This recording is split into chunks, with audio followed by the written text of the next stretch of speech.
क्या तुमने Baahubali the eternal war के ट्रेलर में ये नोटिस किया था कि बाहुबली जिस रथ में है उस एक पहिए में सूर्यदेव बने हुए हैं, वहीं दूसरे पहिए में चंद्रदेव बने हुए हैं? नहीं ना? करोगे भी कैसे? क्योंकि ट्रेलर इतना लाजवाब था कि ट्रेलर को देखते ही मन मोहित हो जाए। अब मैंने इस ट्रेलर को बार बार देखा कि भाई कुछ तो क्लू मिल जाए इसके कहानी से रिलेटेड, लेकिन वहां से मुझे क्लू से ज्यादा अमेजिंग डिटेल्स देखने को मिले, जिसको देखकर मुझे समझ में आ गया कि आखिर क्यों बाहुबली असुरों की तरफ से लड़ रहा है और क्यों इंद्रदेव बाहुबली को मारना चाहते हैं। इसके अलावा बाहुबली किस धनुष को यहाँ यूज कर रहे हैं के बारे में भी हमें आइडिया लग चुका है। तो तैयार हो जाओ मजेदार स्टोरीज के लिए जो तुम्हारे हर सवाल का जवाब देगा, जो इस ट्रेलर को देखने के बाद तुम्हारे मन में आया होगा। शुरुआत करते हैं बाहुबली के इस रथ से, जो कि असल में शिव भगवान का है। इसके साथ ही खुद ब्रह्मा जी थे और इस रथ पर चढ़कर ही शिव भगवान ने त्रिपुरा को तबाह किया था, जिस वजह से आपको यहाँ चारों ओर इतनी तबाही दिख रही है। मुझे एक पिक्चर मिला है जिसमें आप साफ देख सकते हो कि जिस रथ में शिवजी सवार होकर त्रिपुरा को डिस्ट्रॉय किए थे, उसके पहिए में सूर्य देव और चंद्रदेव का चित्र बना हुआ है, और इससे मेरे इस क्लेम को थोड़ा सा तो पुश मिलता है। इसके अलावा ये रथ बाहुबली को तब मिलता है जब वो शिवजी के सामने नृत्य द्वारा अपनी तपस्या या के पूजा को करता है। और कमाल की बात तो ये है कि जो बाहुबली यहाँ नृत्य कर रहा होता है वो इतना मनमोहक था कि कुछ डिटेल्स आप मिस कर गए होंगे, और वो था कि जब बाहुबली नृत्य करते हुए फाइनल स्टेप में आता है तो वो जिस पोज में रहता है वो नटराज जी के जैसा लगता है, या फिर कहें उनको ही मिमिक करता है। अब बाहुबली के तो सिर्फ 2 हाथ थे और नटराज के रूप में शिव जी के 4 हाथ हमें दिखे हैं, तो आप पीछे में ये ऑरा से बने हुए 2 हाथ यहाँ पर देख सकते हैं। मैं पिक्चर साइड बाय साइड लगा दूंगा ताकि आप कंपैरिजन के लिए देख सको, जिससे हम ये तो कंक्लूड कर सकते हैं कि भाई बाहुबली को शिव जी से तो वरदान या आशीर्वाद मिला ही है, साथ ही शिव जी की कृपा भी इस पर बनी हुई है, इसीलिए उनका रथ और धनुष पिनाक उनको मिलता है, जो कि ब्रह्मांड का सबसे शक्तिशाली रेलिक में से है। और इसीलिए बाहुबली इतने कॉन्फिडेंस में यहाँ पे बोलता है कि प्रश्न ये होना चाहिए इंद्र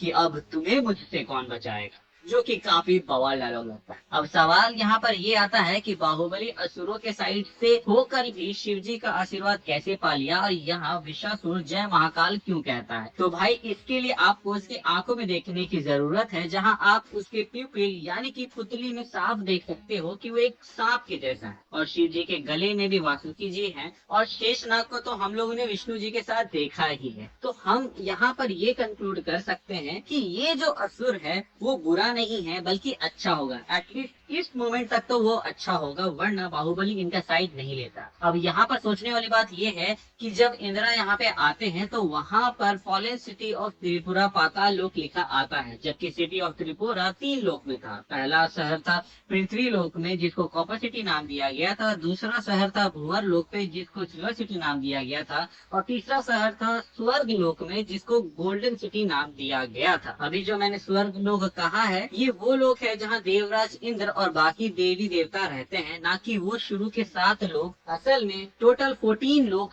एग्जिस्ट करते हैं, जिसमें से नीचे 7 पाताल लोक में है और वही ऊपर के 7 लोग ऊर्ध्व लोक या फिर परलोक में है, जिसको कई लोग स्वर्ग लोक भी कहते हैं। लेकिन एक ऐसा लोक है जिसको स्वर्ग लोक कहा जाता है, तो लोग कभी कभी इस 2 नाम में कंफ्यूज हो जाते हैं, इसलिए मैंने यहाँ पे क्लैरिफाई कर दिया। तो भाई ये जो त्रिपुरा है के नाम में ही सारा जवाब है। 3 मतलब 3 और पूरा मतलब सिटी। अब जैसा कि मैंने बताया कि ये 3 सिटी 3 लोक में थे, तो ये जो 3 लोक थे ये उथर लोक में थे, ना कि पाताल लोक में, जैसा कि बाहुबली द इटर्नल वॉर के ट्रेलर में दिखाया जा रहा है। इसके पीछे 2 कारण हो सकता है। पहला ये कि जब इन 3 सिटीज को डिस्ट्रॉय किया गया तो वो सब डिस्ट्रॉय होके परलोक से डायरेक्ट पाताल लोक में गिर गए। वही दूसरा बात ये हो सकता है कि ये कोई मिस्टेक हो सकता है, जिसके चांसेस मुझे थोड़े से कम लगते हैं, क्योंकि जब ऐसी कोई मूवी बनती है तो भाई एक रिसर्च टीम को हायर किया जाता है जिनके पास इन सब का ही नॉलेज होता है और वो एक्सपर्ट होते हैं इस एरिया में। इसीलिए तो आप इस ट्रेलर के अंदर इतनी डिटेलिंग देख पा रहे हो। अब आपको यहाँ पर मैं त्रिपुरा की कहानी बता देता हूँ ताकि आप इस देव संग्राम और असुरों को अच्छे से समझ सके, क्योंकि हमारी हिस्ट्री को इतना तोड़ा मरोड़ा गया है कि हम चीजों को ब्लैक एंड व्हाइट यानी कि सही और गलत की नजर से देखते हैं, जबकि शुरू से ही ये ग्रे था। असुर बुरे बुरे हो जरूरी नहीं और देव अच्छे हो ये भी जरूरी नहीं। फर्क हमेशा इस बात से पड़ा है कि पावर मिलने के बाद वो असुर या देव में क्या बदलाव आए हैं। जैसे तारकासुर, जिसने ये सोचा था कि शिव जी तो योगी हैं तो उनका कभी पुत्र होगा नहीं, तो इसीलिए उसने ये वरदान मांगा कि मुझे सिर्फ शिव जी का पुत्र मार सकता है, जिस वजह से वो काफी समय तक अजय था। लेकिन पावर के नशे में जब उसने खुद को भगवानों से ऊपर देखना चालू कर दिया तो कार्तिकेय जी आए और उसका वध कर दिया। इसी तारकासुर का भाई था मायासुर, जिसने त्रिपुरा को बनाया था, जो कि बहुत ही बड़ा शिव भक्त था और वो अच्छाई और बुराई के लाइन को समझता था। इसीलिए उसने तारकासुर के तीनों बच्चों को बचाया और शिव भक्त बनाया। इसी दरमियान तीनों भाइयों ने घोर तपस्या करके ब्रह्मा जी को प्रसन्न किया और कहा कि हमारे पिता के पापों का सजा हमारे प्रजा को नहीं मिलना चाहिए और उन्हें भी हक है सुख और समृद्धि के साथ जीने का। इसलिए ब्रह्मा जी ने तीनों भाई को वरदान दिया कि परलोक के निचले स्तर में जो मौजूद तीन लोग हैं, यानी कि पृथ्वी लोक, भूवर लोक और स्वर्ग लोक, इन तीनों जगह पे तीनों भाइयों का अपना अपना राज्य होगा, जिसको माया बनाएगा और ये राज्य इतना स्पेशल होगा कि ये हवा में लेविटेट करेगा और इसी जगह पे असुर अच्छे से अपना जीवन यापन कर सकते हैं। यहीं पर उन तीनों भाइयों ने ये निवेदन किया कि प्रभु आप हमें ये वरदान दीजिए कि हमारा ये राज्य कभी भी तबाह ना हो। लेकिन ब्रह्मा जी ने वहाँ पर ये उत्तर दिया कि जिस चीज का निर्माण हुआ है वो कभी न कभी तो नष्ट होगा। जिस पर तीनों भाइयों ने कहा अगर ऐसी बात है तो हमारे राज्य तभी तबाह होने चाहिए जब कोई एक तीर से इन तीनों राज्य को मार गिराए। जिस पर ब्रह्मा जी मान जाते हैं। अब कमाल की बात ये थी कि वो तीनों राज्य 1000 साल में सिर्फ एक बार ही अलाइन होते थे, तो ऐसा करने का मौका काफी समय बाद मिलता, जिस वजह से इनको लगा कि ये अब इनडिस्ट्रक्टेबल है और उन्हें कोई डिस्ट्रॉय नहीं कर सकता और उन्हें कोई हरा नहीं सकता। ये तीन नगर इतने मजबूत और शक्तिशाली थे कि दुनिया की कोई भी देवता या योद्धा उन्हें तोड़ नहीं पा रहा था। जिसके बाद से इन तीनों राज्यों के असुर और दैत्यों ने पूरी दुनिया में राज करना शुरू कर दिया और असहनीय अत्याचार करने लगे। तब देवता शिव भगवान के शरण में गए और उनसे निवेदन की कि हमारी मदद करें। पर शिव जी ने कहा कि जब तक ये दैत्य और असुर सही रास्ते पर हैं, तब तक उन्हें मैं कुछ नहीं कर सकता। असल में उन बुरे असुरों और दैत्यों के बीच में माया जैसे कुछ अच्छे असुर भी थे जो शिव भक्त भी थे और उनकी भक्ति में लीन रहते थे और इन्हीं के वजह से शिव जी हमला नहीं कर रहे थे। तभी सभी देवता विष्णु जी के पास गए और वहाँ पे उन देवी देवताओं के बात सुनने के बाद से विष्णु जी को समझ आया कि वो भी चाह कर मदद नहीं कर सकते क्योंकि शिव जी के भक्त हैं वहाँ। तो ऐसे में उन्होंने अपना एक एस्पेक्ट को सामने लाया जो कि एक साधु था जो कि काफी ज्यादा बकबक करता था। अब इसका नाम पुराणों में तो मुझे नहीं मिला, पर एक मूवी आई थी त्रिपुरा द 3 सिटीज ऑफ माया, उसके अंदर इसको स्वामी मोहिन कहा गया है। स्वामी मोहिन इतना बड़बोला था कि उससे विष्णु जी भी बात करना अवॉइड करते थे क्योंकि भाई वो कब दिमाग घुमा दे कोई नहीं जानता था और इसको भेजा जाता है त्रिपुरा वहाँ के लोगों का दिमाग करप्ट करने के लिए। जहाँ पर ये जाते ही सबसे पहले तो ये अफवाह फैलाता है कि जिस शिव की तुम लोग पूजा करते हो उसी के बेटे ने तुम्हारे राजा के पिता को मारा था और इसके बाद वो देवी देवताओं को लेकर भी उल्टी सीधे बातें कहने लगता है और उनके दिमाग में डाउट क्रिएट करने लगता है और ये भर देता है कि वो देवी देवताओं से ऊपर है। बेसिकली वो उनको गलत इंफॉर्मेशन में उलझाकर उन पर विश्वास दिला देता है, जैसे कि आज के समय में हमारी मीडिया करती है, जिसका कॉन्सिक्वेंस ये होता है कि जो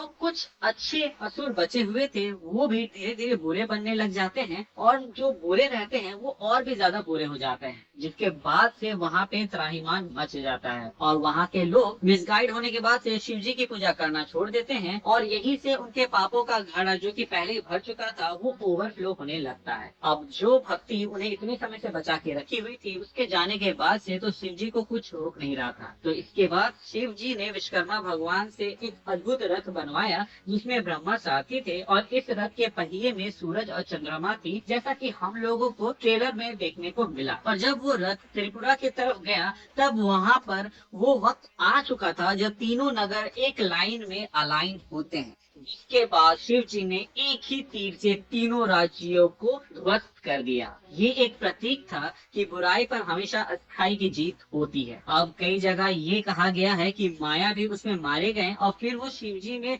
मर्ज हो गए थे, जैसा कि हमको एनिमेटेड शो में देखने को मिला। लेकिन कई जगह पे ऐसा भी कहा गया है कि माया और जो बचे कुछ अच्छे असुर लोग थे वो लोग विताल लोग चले गए थे जो कि पाताल लोक में एग्जिस्ट करता है और फिर उन्होंने अपनी भक्ति वहाँ पर कंटिन्यू। तो इस कहानी से हमें ये समझ आता है कि शिव भगवान सबसे न्यूट्रल भगवान है, जो तुम्हारे भक्ति और तपस्या को देखते हैं, इसीलिए असुर भी उनकी पूजा करते हैं। इसका एक कारण ये भी है कि जब समुद्र मंथन हुआ था तब सारा अमृत देवी देवताओं को मिला था, जिसके बाद से वो अत्याचार करने लगे थे, और इसीलिए शिव भगवान ने पावर बैलेंस दिलाने के लिए असुरों के गुरु शुक्राचार्य को संजीवनी विद्या दी, जिसके बाद से वो मरे हुए को जिंदा कर सकते थे, जिसको हम लोगों ने नरसिम्हा मूवी के अंदर में भी देखा। अब मूवी के एंड में शुक्राचार्य हिरण्यकश्यप को जिंदा क्यों नहीं कर पाए, इसके बारे में तो वीडियो बना ही रहा हूँ, लेकिन अगर तुम्हें इसका जवाब पता है तो तुम हमें कमेंट सेक्शन में बता सकते हो। अगर हमें वो सही लगा तो हम उसको अपने उस वीडियो में कवर करेंगे और शॉर्ट आउट भी देंगे। तो जैसा मैंने कहा कि समुद्र मंथन के वक्त भगवान शिव ने पावर बैलेंस लाने के लिए असुरों के गुरु को वरदान दिया था, वैसा ही इस बार शिव जी ने बाहुबली को चुना होगा असुरों के साइड से लड़ने के लिए, क्योंकि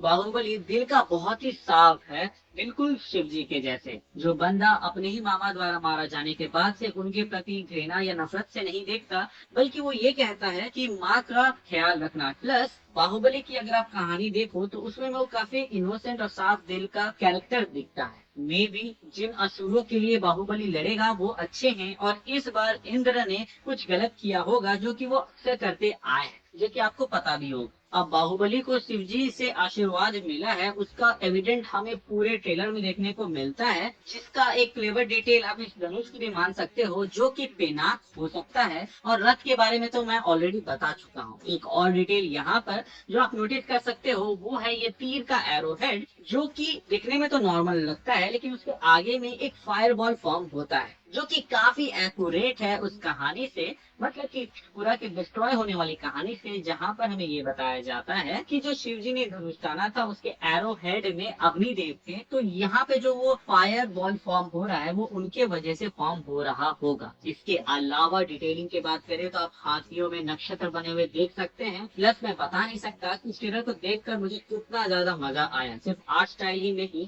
बल्कि जिस तरीके से वो इसको रिप्रेजेंट कर रहे हैं वो काफी बेहतरीन है। एक एक फ्रेम में इसमें डिटेल छुपा हुआ है, जैसे कि इस जगह पे जब वो दोनों क्लैश होते हैं तो आप यहाँ पे इंद्रदेव को देख सकते हैं, लेकिन ऑपोजिट साइड में अगर आप इस डिजाइन को ठीक से देखो तो ऐसा लग रहा है जैसे कि कोई असुर का ड्राइंग हो जो कि चिल्लाते हुए उसकी ओर जा रहा है। इसके अलावा और भी कई सारी डिटेल्स हैं जिसके बारे में हम अपने अगले वीडियो में बात करेंगे, और उसके अंदर एक और खतरनाक थ्योरी देने वाले हैं जो इस मूवी से रिलेटेड होगा, जिसको अगर तुम मिस नहीं करना चाहते हो तो चैनल को सब्सक्राइब कर दे।